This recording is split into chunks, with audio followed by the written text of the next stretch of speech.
Good afternoon. Good My name's afternoon. Victor. My name's Roy. Nice to meet you. Victor and Roy. Roy. Freud. Yeah. Victor and Freud. What can I do for you, gentlemen? So we're from Outer One, which is Hyatt 7th grade. We're gonna have an interview for what both of us are for a hero for us.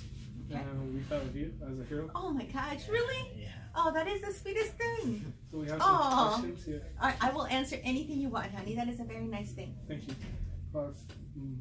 My first question is, why did you decide to become principal?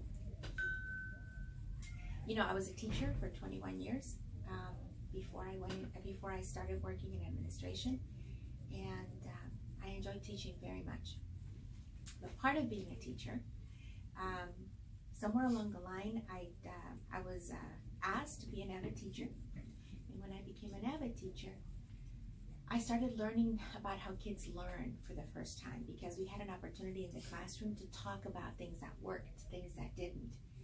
And so I started asking a lot of questions. How come we do things this way? How come we don't do things that way? When are we gonna go do that? And slowly I started doing more stuff outside of the classroom. And I continued to be a teacher. And then an opportunity came up for me to become an administrator. And I miss teaching very much, but I like the opportunity of working with the community as a whole. Working with parents, working with kids, looking at the big picture to see how we can improve Mount Pleasant. As a teacher, you have some of that opportunity, but as an administrator, that's basically the work. How do you improve the community that you serve? Here I am. And why did you decide to help kids? You know what? I think it's because I was helped along the way. There were people in my life, teachers in my life, who got me here where I am today. I came from Mexico when I was 12 years old. I didn't speak a word of English. That was 2 years before I got to high school. And if it hadn't been for the teachers that I met, the teachers that helped me, that taught me, that stayed after school and tutored me, that told me they believed I could go to college, my teachers in college, once I was there, who gave me opportunities to grow. Because what did I know, right? My parents didn't go to college, they didn't have connections, they didn't have money, but there were these wonderful people along the way who just kept opening doors for me.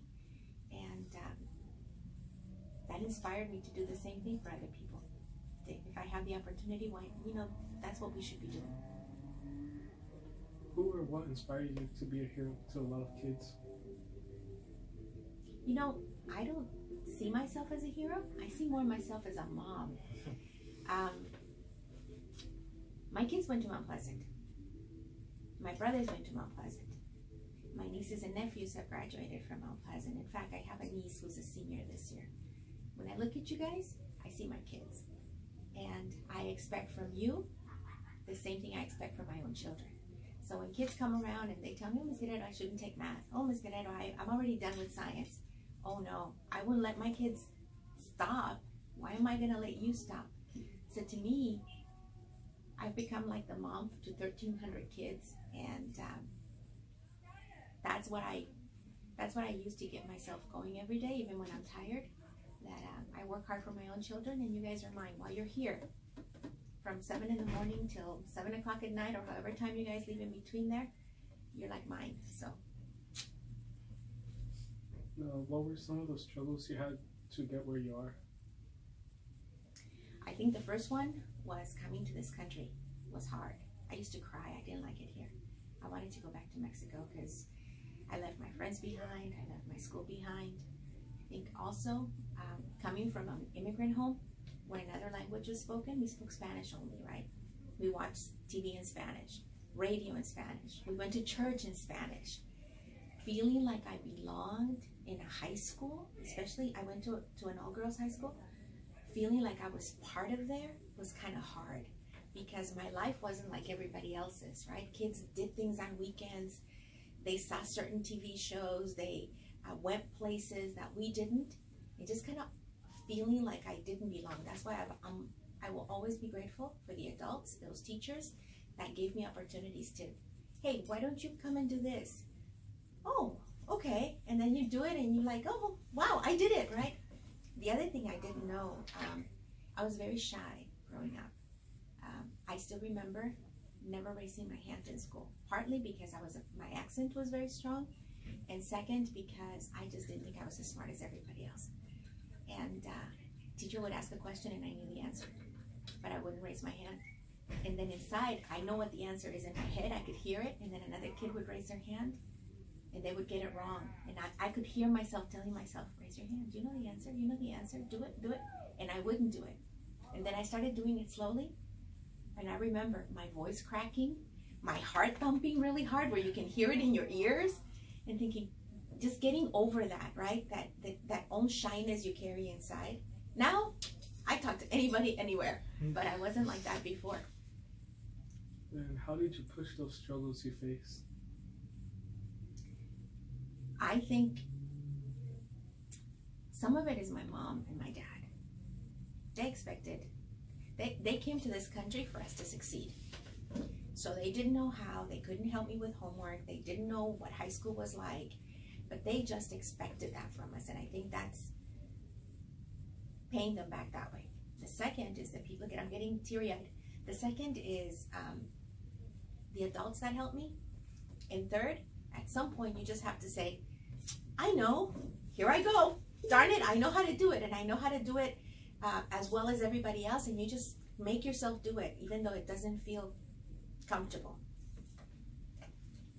What would you have done better in the past to be better right now?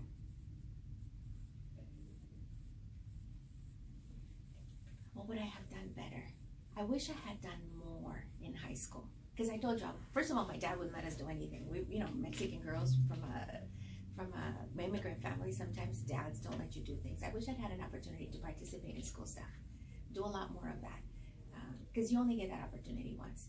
And my shyness and my own issues kept me from doing that. And now looking back, thinking, man, I should have joined a club. Because you know what I've realized now that I work in a high school? Those kids that I used to think were cool were also nervous. They're also insecure. The cool people are also insecure, and you don't think that when you're in high school. You think everybody else has got it going on except for me. And then you realize we're all feeling the same, because that's what being 16 is about, or 15 is about, right? So I wish I had done more of that, participated more in things, raised my hand more, been more involved, as opposed to a watcher. I was more of a watcher there for a while. Mm-hmm. So, how would you describe yourself? I would say the first thing is I'm a hard worker. I work hard. I'm not afraid of long hours. I'm not afraid of hard work. If something needs to get done, I roll up my sleeves and I do it. I have learned to work with other people, because I wasn't like that before. Before it was like, people get out of my way, I got things to do. Here I go. Now I've learned to kind of bring people in. I think I really care about this community a lot. It's my community, it's where I was raised, it's where my family lives. This is my heart here. I couldn't be, you asked me earlier about a principal. The only reason I actually ended up deciding to apply for this job is because it was here. Because I've been here for 33 years. If I'd been a principal anywhere else, I wouldn't have done it. I'm passionate about the work that I do. I'm a little boring. Because of work and all the work that I have to do, I forget to have fun sometimes, and I forget to laugh. But and I do my best every day to make my parents proud. Next question is, what are some of the things you love about your job? The kids. I love talking to you guys. I love going out there. There are days that I don't get a chance to go out there often. I love being out there in the morning, saying good morning to people, even though it's cold and raining some days. Saying hello to the parents who trust us with their kids every day, who drive you here for us to do a good job. Sometimes I have rough days here in my office, so I just go outside and I talk to kids, and it's like, oh, this is why we do what we do. I love the energy of the teenager. I love the idea that you guys come in at 14 years old, like big kids, and you leave young adults, and we're right here watching you we watch you grow. That makes us pretty lucky to see that transition to adults and next steps where you're headed. That's the part I love.